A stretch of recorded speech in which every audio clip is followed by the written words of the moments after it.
संसाधनों का वर्गीकरण, यानी जो हमारे संसाधन हैं उनका वर्गीकरण किस प्रकार किया गया, ये कह रहा है। सिर्फ इसको समझिए। अब संसाधनों का जो वर्गीकरण किया गया वो 4 प्रकार से किया गया। कौन? उत्पत्ति आधार पर, समाप्यता के आधार पर, स्वामित्व के आधार पर और विकास के आधार पर। समझिए, उत्पत्ति यानी जहां से उसका जन्म हुआ, उत्पादन जहां से उत्पन्न हुआ। समाप्यता, बहुत बच्चे इसको रट लेते हैं, रटने से काम नहीं चलेगा। सफलता का कोई शॉर्टकट नहीं है बच्चों, हमेशा याद रखना। समाप्यता, समाप्यता का मतलब यह होता है समाप्त होने की स्थिति, खत्म होने की स्थिति। स्वामित्व, जिस पर आपका अधिकार कितना है, अधिकार के हिसाब से। और विकास, यानी विकास के स्तर से, कितना विकसित है या विकास उसका हो रहा है या भंडार या आरक्षित, इस प्रकार से विकास के अंतर्गत। तो अब हम जो महत्वपूर्ण 2 चीजें बहुत बार पूछी गई हैं परीक्षा में, वो है उत्पत्ति और समाप्यता। जी हां, उत्पत्ति और समाप्यता। पहले हम समझेंगे उत्पत्ति। उत्पत्ति के आधार पर संसाधन, ऐसा समझेंगे। समाप्यता के आधार पर संसाधन, ऐसा समझेंगे। और स्वामित्व के आधार पर संसाधन, ऐसा समझेंगे। विकास के आधार पर संसाधन, इस प्रकार से समझेंगे। तो पहले नंबर हम समझेंगे उत्पत्ति के आधार पर संसाधन। देखिए, उत्पत्ति के आधार पर जो संसाधन हैं वो 2 प्रकार के हैं। कौन कौन? बोले जैव और अजैव। शब्द समझ लीजिए, अगर शब्दों का ज्ञान नहीं करोगे, रटोगे, भूल जाओगे। कहता है जैव और अजैव, दोनों में अंतर बच्चों समझिए। जैव वो है जिसमें जीवन है, अजैव वो है जो निर्जीव है। जैसे थोड़ी देर के लिए समझिए, हम एक व्यक्ति हैं, हमारे अंदर जीवन है, तो हम क्या हैं? जैव हैं। और ये हमारा जो पेन है, ये हमारी जो घड़ी है, ये क्या है? निर्जीव है। समझिए, यहां पे क्या कहता है? जैव और अजैव। जैव के अंतर्गत देखिए मानव, मानव में जीवन है। वनस्पति, वनस्पति में भी जीवन है। मत्स्य, जीवन है। पशुधन जो है, जो पशुओं से संबंधित जितने भी उसमें जीव हैं, पशु हैं, वो क्या हैं? जीवन हैं। वहीं पर अजैव में, जहां पर जीवन नहीं, यानी निर्जीव हैं। कौन? बोले भूमि, कोई जीवन नहीं। पहाड़ जीवित हैं क्या? नदियां, खनिज आदि। तो अगर प्रश्न आता है कि उत्पत्ति के आधार पर संसाधन कितने प्रकार के हैं, जवाब होगा 2 प्रकार के। कभी कभी 1 नंबर या 2 नंबर में पूछा जाता है उत्पत्ति के आधार पर साधनों के, संसाधनों के नाम लिखिए। आप लिख दीजिए जैव और अजैव। ठीक। कभी कभी पूछ देता है कि पशुधन, अब पशुधन में पूछ देगा गाय, बैल या कोई भी जानवर का नाम ले लेगा, बोलेगा किसके अंतर्गत है?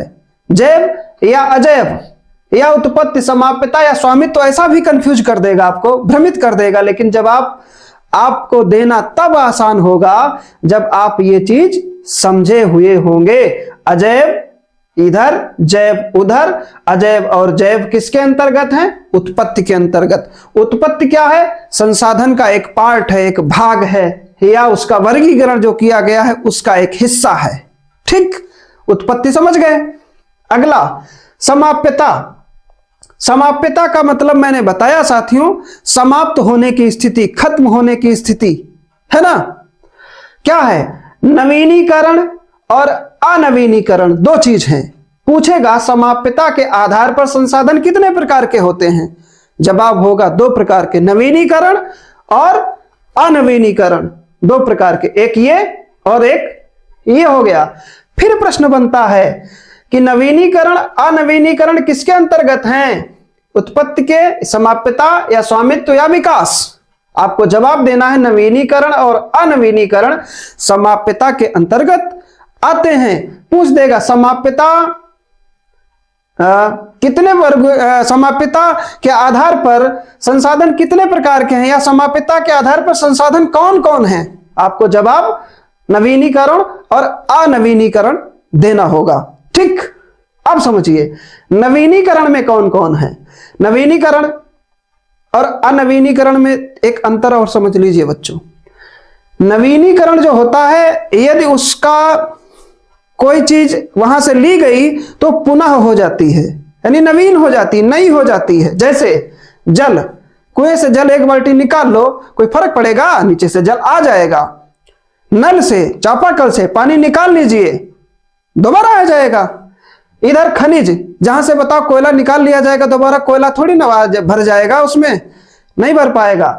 इसलिए जहां पर समाप्यता के आधार पर नवीनीकरण यानी वो चीज फिर से भर जाती है, उत्पन्न हो जाती है, वो क्या है? नवीनीकरण है। जहां पर उत्पन्न नहीं होती है, समाप्त हो जाती है, समाप्यता समाप्त हो जाती है, वहां पर अनवीनीकरण होगा। जैसे जल हो जाएगा लेकिन खनिज नहीं हो पाएगा। पेड़ पौधे, एक बार उसकी डाल काट दीजिए, पेड़ फिर से डाली निकाल देता, हरा भरा हो जाता है।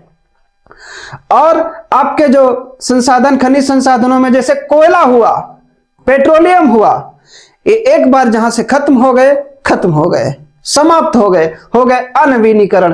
पौधे के बारे में बताया, वायु खर्च हो रही है, व्यर्थ में जा रही है, लेकिन उसकी भरपाई भी हो रही है।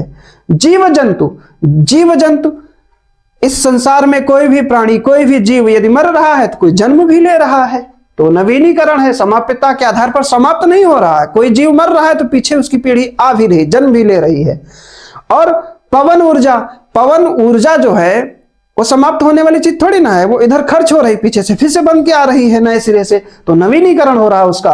और जल ऊर्जा इधर से बन रही, खपत हो रही, पीछे से जल फिर से आ रहा है और उसका जो है फिर से ऊर्जा बन रही है, इसलिए वो नवीनीकरण है। समझ गए साथियों? तो नवीनीकरण में जल, पेड़ पौधे, वायु, जीव जंतु, पवन ऊर्जा, जल ऊर्जा। अनवीनीकरण में खनिज संसाधन जैसे कोयला, पेट्रोलियम आदि। इन दो चीजों को जरूर याद रखिए, यही परीक्षा में अक्सर आज तक मैंने देखा है पूछा जाता है। यहां से लॉन्ग आंसर बनेगा और लॉन्ग आंसर को हम आपको अलग से समझाएंगे। एक बार पुनः समझ लीजिए। उत्पत्ति के आधार पर दो प्रकार से, जैव और अजैव। समाप्यता के आधार पर दो प्रकार के, नवीनीकरण और अनवीनीकरण। ठीक है ना? जैव मानव, वनस्पति, मत्स्य, पशुधन। अजैव भूमि, पहाड़, नदियां, खनिज। नवीनीकरण में जल, पेड़ पौधे, वायु, जीव जंतु, पवन ऊर्जा। अनवीनीकरण में खनिज संसाधन, कोयला, पेट्रोलियम आदि।